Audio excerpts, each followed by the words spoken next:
रामचन्द्राय वेधसे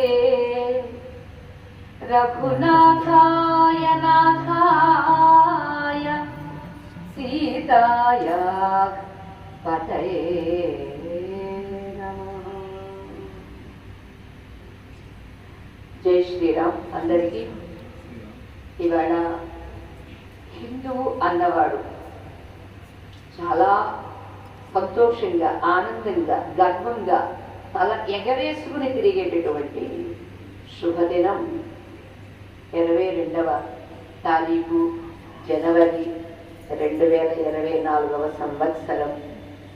అంతేకాదు సువర్ణ అక్షరాలతో లిఖించదగినటువంటిది, జీవితంలో అత్యంత మాధుర్యమైనటువంటి, అత్యంత వైభవోపేతమైనటువంటి,